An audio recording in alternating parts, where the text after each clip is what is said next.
지팡이 같은 갈대를 주며 말하기를 일어나서 하나님의 성전과 제단과 그 안에서 경배하는 자들을 측량하되 성전 바깥 마당은 측량하지 말고 그냥 두라.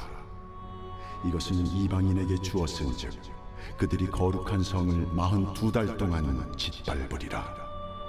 내가 나의 두 증인에게 권세를 주리니 그들이 굵은 베옷을 입고 1260일을 예언하리라.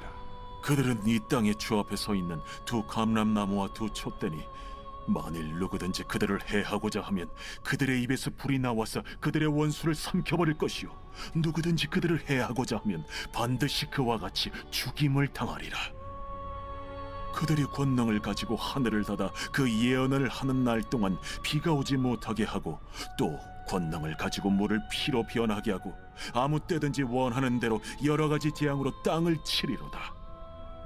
그들이 그 증언을 마칠 때에 무적행으로부터 올라오는 짐승이 그들과 더불어 전쟁을 일으켜 그들을 이기고 그들을 죽일 터인즉 그들의 시체가 큰 성 길에 있으리니 그 성은 영적으로 하면 소돔이라고도 하고 애굽이라고도 하니 곧 그들의 주께서 십자가에 못 박히신 곳이라.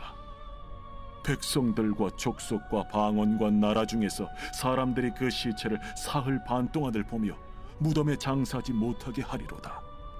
이 두 선지자가 땅에 사는 자들을 괴롭게 한 고로 땅에 사는 자들이 그들의 죽음을 즐거워하고 기뻐하여 서로 예물을 보내리라 하더라. 3일 반 후에 하나님께로부터 생기가 그들 속에 들어가매 그들이 발로 일어서니 구경하는 자들이 크게 두려워하더라. 하늘로부터 큰 음성이 있어 이리로 올라오라. 함을 그들이 듣고 구름을 타고 하늘로 올라가니 그들의 원수들도 구경하더라. 그때에 큰 지진이 나서 성 10분의 1이 무너지고 지진에 죽은 사람이 7천이라. 그 남은 자들이 두려워하여 영광을 하늘의 하나님께 돌리더라. 둘째 화는 지나갔으나 보라, 셋째 화가 속히 이르는도다. 할렐루야, 주님의 성령이 함께 하시길 기원합니다. 하나님께서 오늘도 이 말씀 묵상을 통해서 반드시 함께 하실 것입니다. 이 믿음으로 말씀을 함께 나누어 보겠습니다. 오늘 본문에 누가 나오죠? 요한이 나옵니다. 종말의 때에 있었던 일이고요. 마지막 날들에 대한 계시가 주어지는 그 시점에 있었던 일이죠. 이것은 하늘에서 있었던 일을 본문에 나타내는 것입니다. 성전과 제단이 있는 곳이었죠. 무슨 일이 일어납니까? 성전과 제단을 측량하는 이야기가 나옵니다. 그리고 두 증인이 나오죠. 두 증인이 등장하여 예언을 합니다. 그들의 사역과 그들의 권세에 대한 설명이 하나하나 나오고 있어요.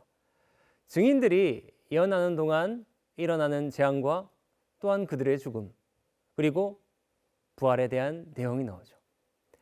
하늘에서 내리는 소리도 나옵니다. 증인들의 죽음 후에 하늘에서 소리와 그들의 승천하는 내용이 나오는데요. 이 두 증인은 권세를 가지고 예언을 한 것을 우리는 기억해야 합니다. 그들의 예언이 끝나고 적 그리스도에 대한 그리고 그들에 의한 죽임을 당하는 내용이 나오죠.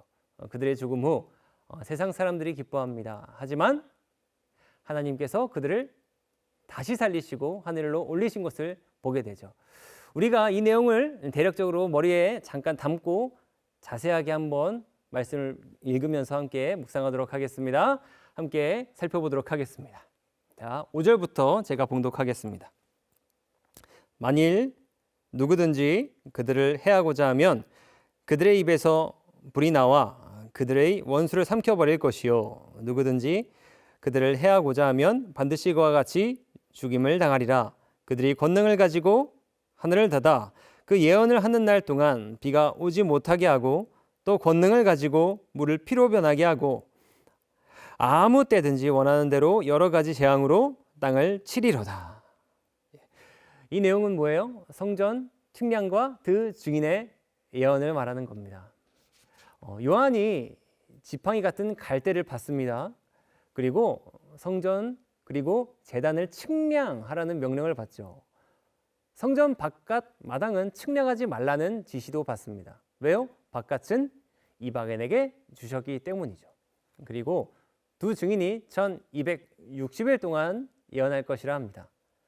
두 증인은 감람나무와 등잔대로 묘사됩니다. 두 증인에 대한 강력한 권능이 주어지죠.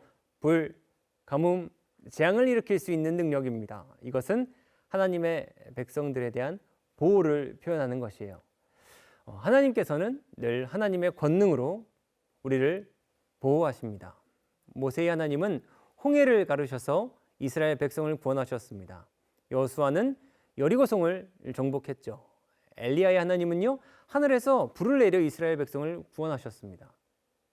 이 하나님의 보호하심엔요, 이와 같이 놀라운 힘과 확실한 목적이 있어요. 무엇인지에 관해서 조금 더 말씀을 묵상하며 나누어 보도록 하겠습니다. 10절부터 제가 봉독합니다. 이 두 선지자가 땅에 사는 자들을 괴롭게 한 고로 땅에 사는 자들이 그들의 죽음을 즐거워하고 기뻐하여 서로 예물을 보내리라 하더라.